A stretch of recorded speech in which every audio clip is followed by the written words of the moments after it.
Hi, everybody. Hope you're surviving out there in the blazing heat. I've been walking around like summertime for me is like, I've been trying to do this cute thing where I walk around braless and when you have big beautiful tits, it does not work. It becomes pornographic really quick. Everyone's staring at you. Um, and it's just not a great idea. And you're thinking like, yeah, no, this is like a totally cute look, and like lots of women don't wear a bra, like I can too. And then you realize like, no, no, my tits are too big. They're too beautiful. They attract way too much attention. And it's very noticeable. It's extremely noticeable. Like you get yourself in a store window and you're like, oh my, oh God, no. Why did I walk outside like that? Who allowed me to walk outside like that? I did because I live alone. And my mind is like, yeah, go do it, do it. Um, it's hot. You don't want to deal with that. But yeah, yeah. I'm a woman with the big, beautiful boobs will understand. But yeah, and then you want to walk around at nighttime. That's always a better time. But then it's also when the freaks come out, and so sometimes it's like this is a reason why I would hate being famous so much because I feel like just being a woman, you get a taste of it. You know, people stare at you. Sometimes they take creep shots of you. And everybody wants to talk with you. They make you take your headphones out. And they just want to talk with you. And sometimes you just want to scream like, leave me alone. Just leave me the fuck alone. I'm just trying to vibe with my Billy Joel. This is my Billy Joel time. It's a very important time for me. It's a very important vibe time for me.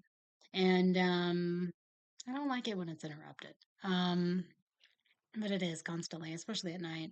Um, you have so many people. This guy that I rode next to on the metro, he was like trying to talk to me, tried to block me when I was getting off on my exit. Sometimes they just follow you off your exit, but this one actually tried to block me from getting off the train because I didn't give him my phone number. Um, but the whole time he's like watching this YouTube video on his phone. I couldn't hear the sound because it was through like his headphones, but it just had Joaquin Phoenix as the Joker and then overlaid with like this text of like, basically like they all want to be you, but the door's closed and you're showing them your power and like all these like phrases. Um and I was like, oh yeah, it's like not a frightening experience at all. It was great.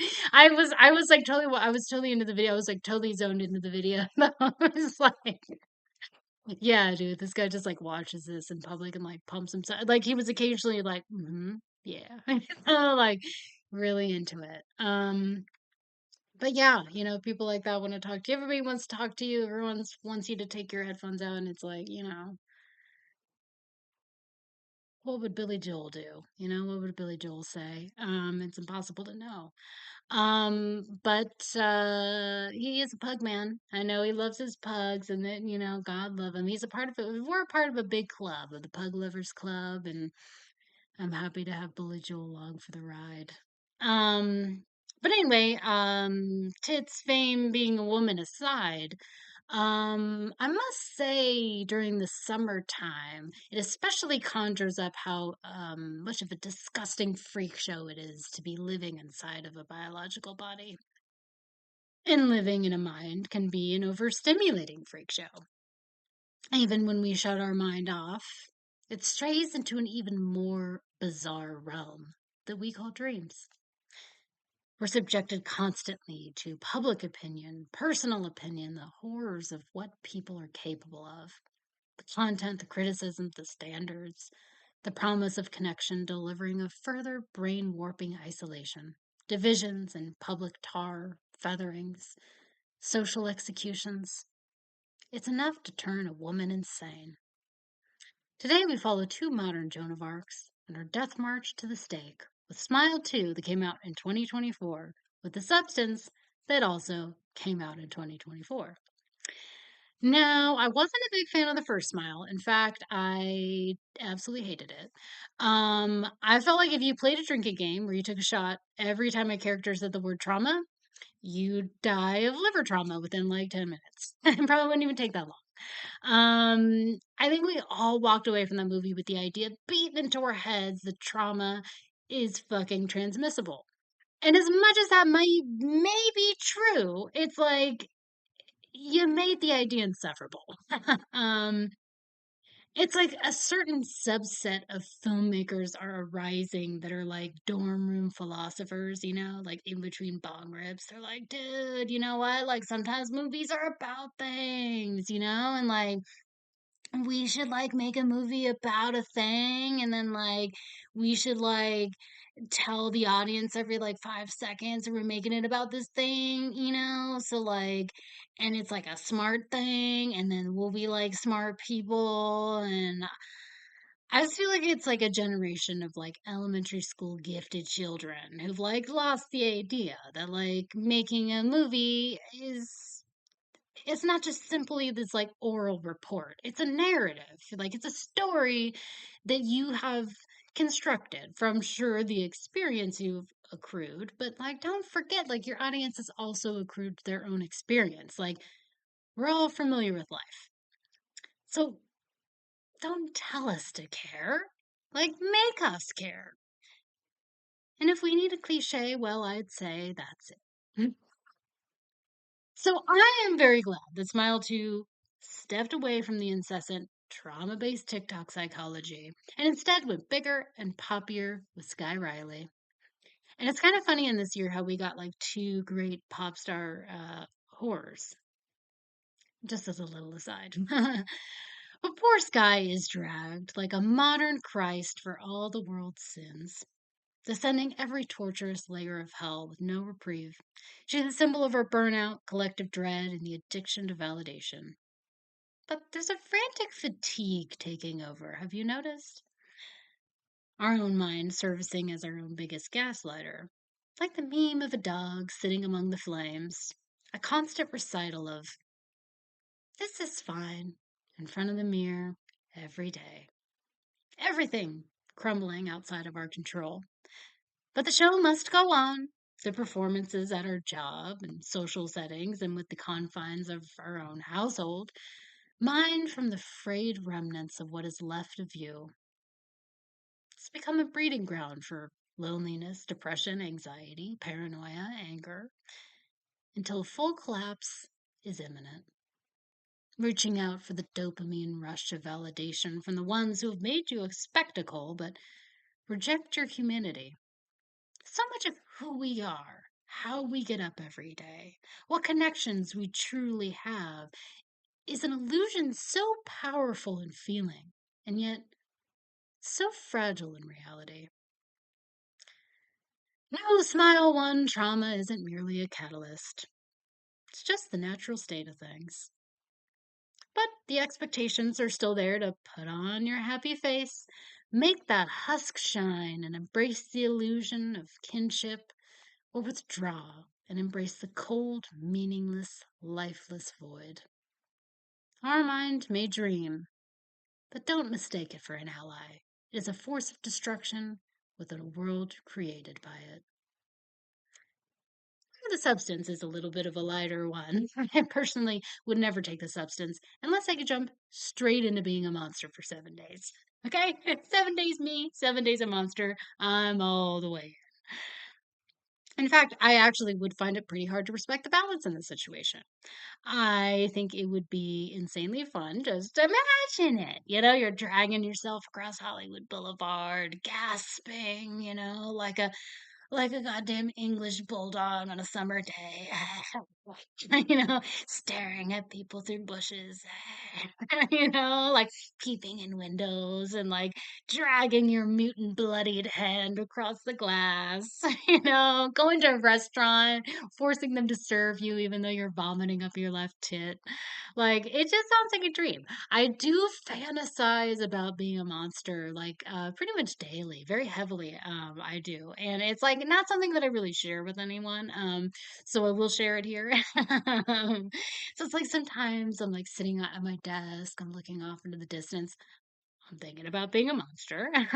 um, I hate when you're like in bed with a guy and he's like, "What are you thinking about?" Because it's like, I mean, I can't say what I'm really thinking about. Because like, how do you say like, I'm thinking about startling people with my malformed monstrous form running past tourists in the form of a werewolf and howling at them and clawing at my chest so they have a great story to take back home. It's like snarling at people in the grocery store, pissing around the good hash browns to really mark your territory. I mean, I do feel like it comes from like when you spend your whole life being social, your mind kind of fixates on what it would be like to embrace a more antisocial approach, you know? And I feel like this is a safe space to share this because it's basically anonymous here anyway, but it's fun. Think about it a lot. I'm thinking about it right now. But I'll wait until the end of the video. Then get in bed, snuggle up with my blankets, and think about like, oh, what it would be like to live as a monster. And I have a monster here at home, a sleeping monster. Yeah, a sleeping monster. Sometimes he's staring at me. That's whenever you see me look off, in these videos, it's like I'm checking up on him, but sometimes he's just like downright staring at me with his little monster face. I love that monster. I love having a little pet monster. He's great. But I will say, other than my interpretation, the substance doesn't really share anything too groundbreaking. And, I love it for that because the ideas behind it are extremely sound. Women are treated like garbage when we're considered unfuckable. It's disheartening, even foundation shaking, and it makes some women take very drastic measures. The scene where she keeps like coming back to the mirror, keeps putting on something to like cover up, improve, hide. And it builds into like a frustration because when you really start to look at something, especially yourself in the mirror, you just zero in on the flaws until that's all you are. I've actually canceled plans doing that very thing. um, Even up until like recently, like I'm not immune to this stuff at all. Um, and it's like, eh, I feel like sometimes you could just get into this hyperfixation that like turns this like you hyperfixate into embarrassment, and it's like I've done that before in front of the mirror, what I'm wearing, what I'm doing, like, and it's like what I look like in an outfit. Like, what if I raise my leg like this? Oh God, and you're just like, oh God. And then you hyperfixate into anxiety and you're too anxious to go outside now. And you're just, I'm a blob, I'm a mess. Um, and I can't even go out anymore. Um, and sometimes I push myself to anyway, and then I just feel like I'm just like walking around like I feel like a monster, even though I don't really have the form. Which it's like there's no fun in it if you don't have the form. Um, and I think this role, especially what makes it so interesting, is that Demi Moore, an aging sex symbol who's had a lot of work done, decided to play this role. Because it's like, yeah, women are praised for looking natural while getting very unnatural procedures to look that way. But it's all to a point because then you get to the point of no return. You get to a point that you've gone too far and you're mocked and people turn away from you in disgust. They talk about how much work you've had done, and how plastic and how this and that. And it's like, it's so funny, like in this culture that's so obsessed with youth, um, where it's this expectation that you'll mutilate your body for it. Um, that it eventually does a full 180 and now it's become embarrassing and shameful. Um, and I feel like it's always such a hard balance to strike between being respected and playing along with the rules. There's this constant reminder that you're a woman, not just a person, but a woman with your own set of rules. Because it's like, I think every woman can relate. It's like, ever notice how things change when it's like you let a man know outright, like, I'm not going to sleep with you. How many things are constantly criticized or examined? Like, I mean, how many times it's like what you eat, how much you eat, how you dress, how you wear your hair, if you diet, your nails, your makeup, your hobbies, your opinions, the way you talk about something, your mood, the fucking sound of your voice, like everything. I've had everything commented on. And it's like sometimes it's just like, oh no, you must have been hungry. You ate your full meal. It's like it's always something where it's like it's always being pointed out. It's always being noticed. Everything you do, you know? And it's just like everything. Everything I've ever done in my entire life has been commented on by a man. And I've decided at this point, being a monster, preferable. Honestly, it's like, you know what? And like sometimes it's like you have to apologize for just becoming a person for a second, where it's like, I'm sorry that I did something like outside of your crafted illusion you have for me and it's been dispelled, It's like, don't worry. Now I'm just going to take on the deformed form of a beast and everything will just reflect what you now think of me. Um, because it's like, I don't know, this is how you see me. Might as well embrace it then. It's like, it gets me to always do the opposite, I think. It's like, I want to double down. Where it's like, oh, yeah, you must have been, really hungry today. You ate your full meal. It's like, you know what? I'm going to get something else now. Like, now I'm going to be real disgusting with it. Like you wanted to say I'm disgusting for eating a mini pizza with 4 little slices.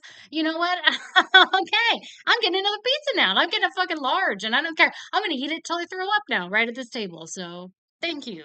Like, I've gotten to a point where it's like, no, no, it's not enough to be like, I'm going to ignore that or whatever. It's like, no, no, now I'm gonna lean into it. I'm gonna be a monster. It's like this is fun. Um, and I feel like in this way, the ending is super cathartic, because it's like there's blood everywhere. It's just spewing all their venomous standards right back out on them, like scream, cry, throw up, fuck you. Come to think of it, is that the title of a Gigi Allen song? So I feel like everyone's entitled to a little mental collapse, in my opinion. It can sometimes help to go a little crazy every now and then. Take all the expectations, the delusions, the performances day in, day out, and just scream. Just eat till you throw up. Get up on a table and just dance or just start singing or talk crazy with strangers. You'll find there's not really a lot of consequences to any of this shit. I feel like we're always at our most free when we feel like we're losing it all. Like, fuck it. How much worse can things get? And in one of my psychedelic experiences, I remember my mind telling me something really simple yet really profound. I was thinking about something sad, and my mind was just like, why are you thinking about it? Just don't think about it. And okay, it's easier said than done, obviously, when, you're in your full conscious mind. But holy shit, if that doesn't actually work. How do you just let it go?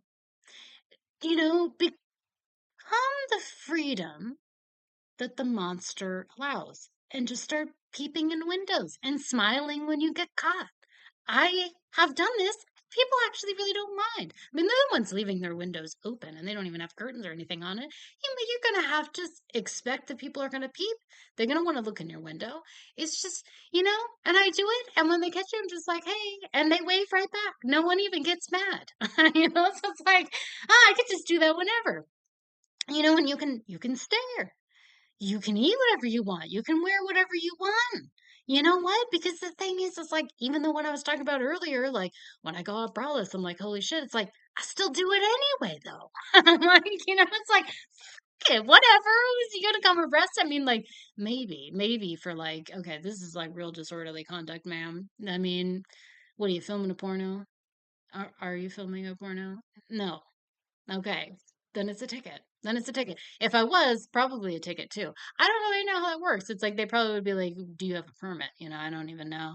Um, but it's like, I do it anyway, and I can really kind of say whatever I want. Like sometimes it's like when people are like, "What are you thinking about?" or "What are you doing?" It's like sometimes it's like just say it. It's like I don't know, just say it. And yeah, I mean, a lot of people think I'm weird, and They don't really like hanging out with me. There are consequences to it, for sure, but you can do it. And sometimes you're just like, yeah, I don't know, it was fun. Or like, you'll just say something to a stranger, like, hey, what are you doing? Just like that stranger watching the Joker video. It was like, all right, getting your Joker inspo for the day in there. And what's up with that? Like, what's up with that video? And he shared it with me. And it's like, I could have gone my whole life without seeing the Joker video, but do I want to? Kinda. Not really. You know what? It's a great story, and I'll remember it at least till the end of the week, probably. But, sometimes it's just that's what it's about. I feel like this video is getting away from me a little bit, but I feel like do these things, and sometimes do these things. And sometimes, in my professional opinion, like I will actually tell somebody do. I mean, not something too crazy, like, hey, run onto the 405. I'm not going to tell anybody to do that, but it's like something like that, where it's like just talk to a stranger, or just smile at somebody or something. I mean, and I wouldn't tell them to go peep through windows or whatever, like and it's like I shouldn't even be admitting that I do that. But it's like I'm not telling them to do that, but it's like just do something, or just say something, and you kind of realize that it's like how much fear we actually live with on a daily basis. Embrace the monster. Don't respect the balance. And if you really want my expert opinion, purge all the trauma by looking your shit straight in the face and going, life sucks. Let's party. So, have a great time checking these two out if you haven't seen them already. I highly recommend. If you did not like the first smile, no worries, because you know what? The second one, guaranteed to make it up. So yeah, check these two out. Have a great time, and see you in the next one.